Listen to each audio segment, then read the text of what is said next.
हाय दोस्तों, मैं आपका अपना मोहम्मद फैज़। मेरा YouTube channel MDF writer and technical. उस दिन मैंने आधी कहानी आपको सुनाई थी। आज मैं उसके आगे की जो कहानी है वो आपको आज मैं सुनाऊंगा। तो चलिए शुरू करते हैं। शुरू करने से पहले कृपया मेरे यूट्यूब चैनल को सब्सक्राइब कर लीजिए, बेल आइकन को दबा लीजिए ताकि आपके पास नोटिफिकेशन के ज़रिए मेरी कहानी पहुंच सके। ठीक है, करते हैं। आगे क्या हुआ, चलिए तो शुरू करते हैं। जब गांव के लोग इकट्ठे हो गए तो घर में देखा तो लड़के की मौत हो गई थी। गांव के लोग पूछने लगे, क्या हुआ, ये सब कैसे हो गया? अभी अभी तो इसकी शादी हुई थी, मुश्किल से 1 साल हुआ होगा। फिर अचानक से ये क्या हो गया? तभी माँ अपने पड़ोसियों को रोते हुए कहने लगी, मौत से 2 दिन पहले की बात है। मेरा बेटा 1-2 दिनों से मायूस रह रहा था। हमने पूछा, बेटा कैसे परेशान हो, कोई परेशानी है क्या? मैं समझ गई कि पहले ऐसे कभी परेशान नहीं हुआ, तो अब क्यों परेशान है? तो माँ कहने लगी, क्या परेशानी है बेटा, क्या बात है? बेटा, माँ मैं सोचता हूँ, क्या शादी करना कोई गुनाह है? क्या एक जीवन साथी चुनना कोई गुनाह है?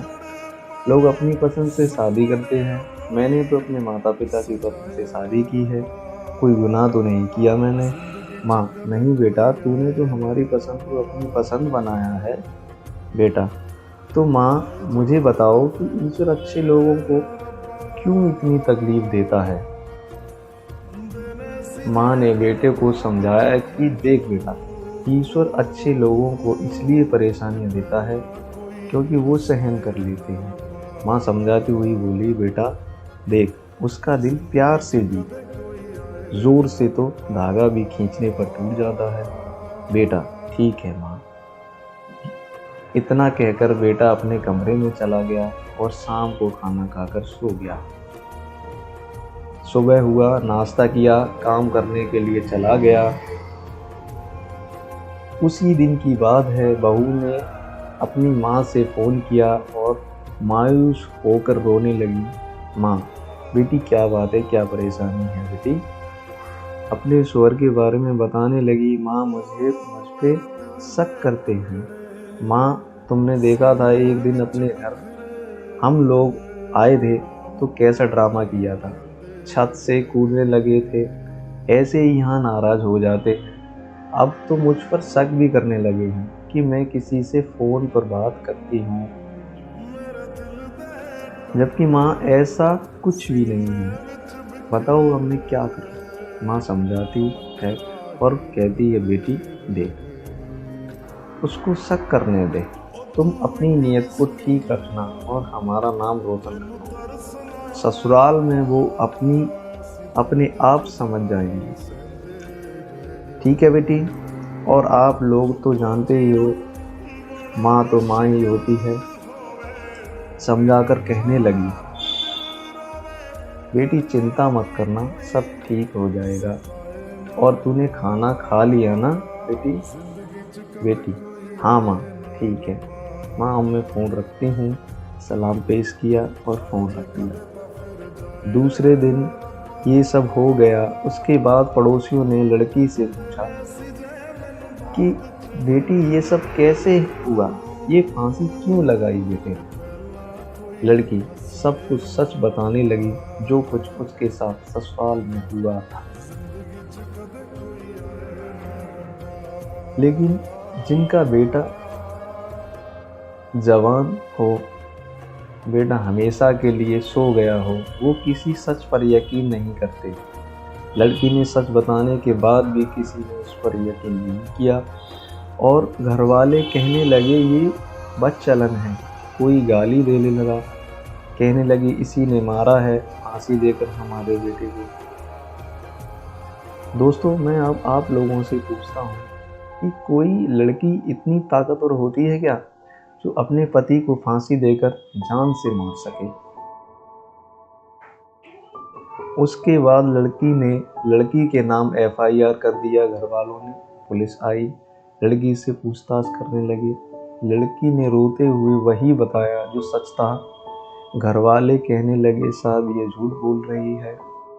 कुछ देर बाद एक महिला कांस्टेबल लड़की को कमरे के अंदर ले गई और कहा कि बेटी तू घबरा मत, जो कुछ है सब सच सच बता।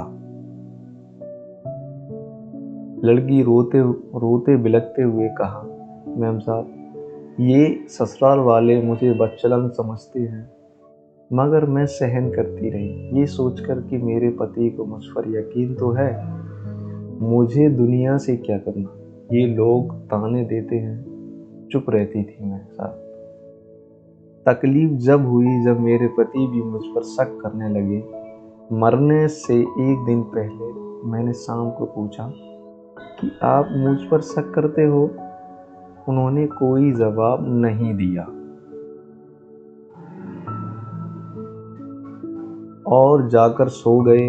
अगली सुबह जब मैंने नाश्ते के लिए कहा तो वो चुपचाप काम पर चले गए। जब बिना खाए चले गए तो मैं भी उनसे नाराज हो गई थी। शाम को जब वापस आए तो देखा मैं नाराज थी, मुझे मनाने लगे। जब मैं नहीं मानी थी तो कसम देने लगे और काफ़ी देर बाद मुझसे कहने लगे, अगर तू नहीं मानी तो मैं फांसी लगाकर मर जाऊंगा। मैंने कहा, सब ऐसे ही कहते हैं, कोई नहीं मरता है। बोले, देख मैं सच कह रहा हूँ, मैं मर जाऊंगा। मैम मैं गुस्से में आकर बाहर बैठ गई। जब तकरीबन 15 मिनट हो गई तो मैंने सोचा बाहर नहीं आई, क्या बात है। मैं अंदर गई तो देखा दुपट्टे में फांसी लगी थी। दुपट्टे से फांसी लगी थी, 2 गांठें भी थी कसी हुई दुपट्टे में। मैं घबरा गई, काफ़ी कोशिश की खोलने की मगर नहीं खुली। तो मैंने चाकू से दुपट्टा काटा, देखा तो वो मर चुके थे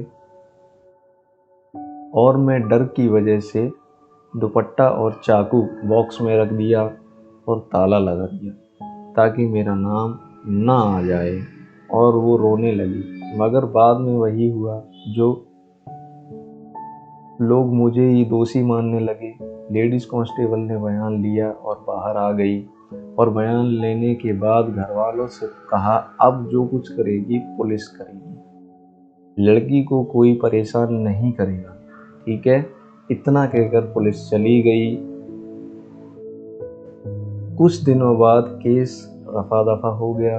लड़की को ससुराल वालों ने घर से निकाल दिया। उसका जो कुछ दहेज और गहने व बाइक कुछ भी उसे नहीं दिया। उस बेचारी को कितना दुख हुआ होगा। उसका पति चला गया दुनिया से और दहेज वापस भी नहीं दिया और घर से भी निकाल दिया। कुछ महीने बाद लड़की के माता पिता ने एक नई जगह उसका दूसरा रिश्ता कर दिया और शादी कर दी और उसका दुख दूर हो गया। और दोस्तों आज उसकी गोद में 1 साल का बेटा है। आज वो एक अच्छा जीवन व्यतीत कर रही है। अब दोस्तों मैं आपसे पूछता हूँ कि अगर वो बदचलन थी तो उसने अपने दूसरे पति को क्यों नहीं मारा? कमेंट करके ज़रूर बताएं। ऐसे ही रियल इमोशनल कहानी सुनने के लिए MDF writer and technical channel को सब्सक्राइब करें, फेसबुक और इंस्टाग्राम पर फॉलो करें, लाइक एंड शेयर करें और हाँ, कमेंट करके ज़रूर बताएं कहानी कैसी लगी। ओके दोस्तों, bye. Thank you so much समय देने के लिए।